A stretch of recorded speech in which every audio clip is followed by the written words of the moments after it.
I think I first realized that I was mixed in about the first grade. I also think that's around the first time I was aware of what the concept of race was itself. I just remember my dad coming to pick me up from school one day, and all these kids looking at me so strange. And I was like, what's going on? Like, why is everybody looking at me like this?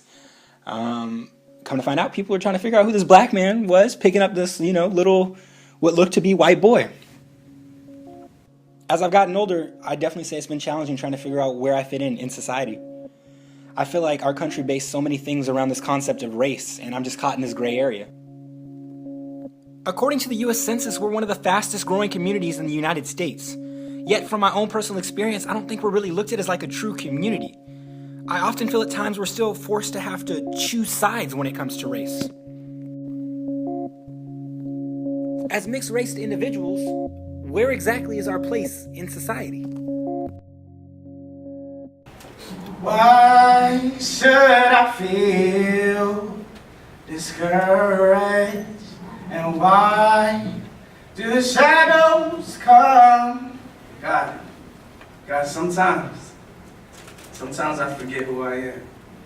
Flashback, born and raised in West Los Angeles, in a neighborhood that was 75% African American.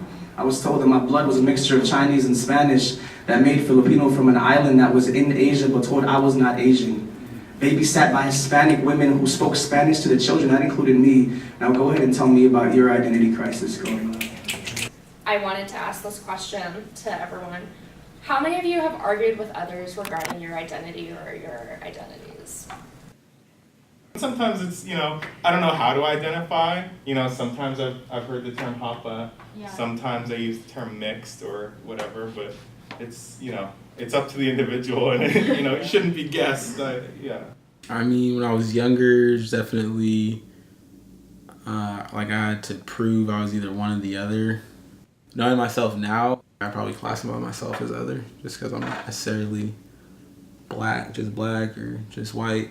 Growing up, it's just weird because you are what you look to other people. So, I look Asian, so I'm Asian. If you're light-skinned, you're black. If you're this or that, you are what you look.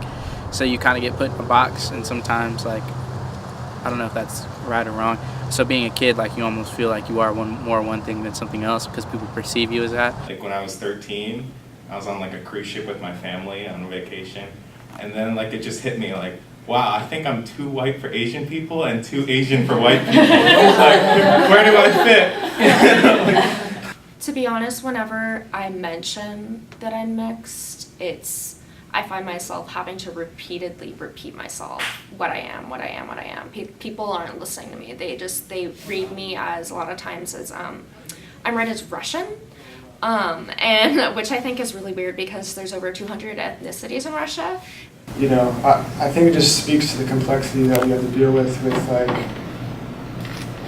what we look like. A lot of people are so superficial and just want to believe what they believe, and no matter what you look like or what you really come from or what your roots are, they're just going to see you as what they want to see you as, You obviously face different challenges just because people perceive you a different way, and necessarily you wouldn't face these challenges if you were a certain race. Sometimes when I'm in an Asian American Studies class, I feel like how I'm read makes me feel awkward because I'm read as I'm not read as Asian, I'm read as this white, sort of white looking person. So a lot of times I feel like it's not my place to talk in these classes, even though I identify as mixed Asian.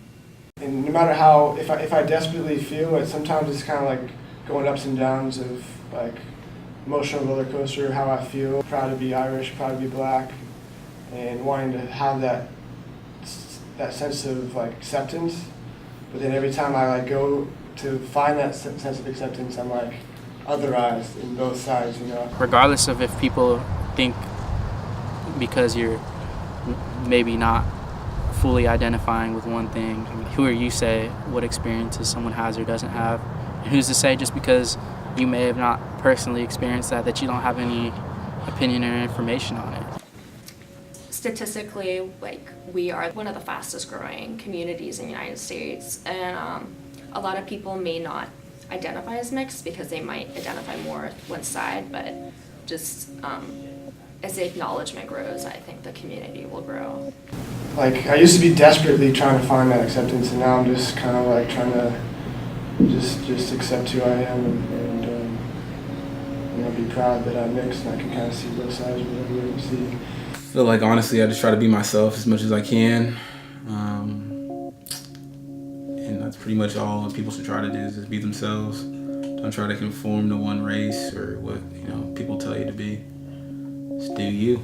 Yeah, nobody has any influence on my identity at this point besides myself. I think you feel like you have to prove it when you're younger, but in reality, as you get older, you become more comfortable with yourself, and you don't have to prove anything to anyone. You know what I mean?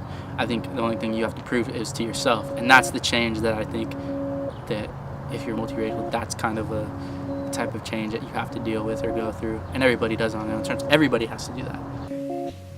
I mean, for me personally, I definitely say it's been challenging trying to figure out where exactly I fit in. I've come to the conclusion that people are going to see and perceive me a certain way based on just how I look to them. But I think ultimately what's most important is how I see myself, and I know who I am, I'm this unique individual, I'm one of a kind. I mean, I can't really fit well into one particular race, I guess the only box you can really put me in is other.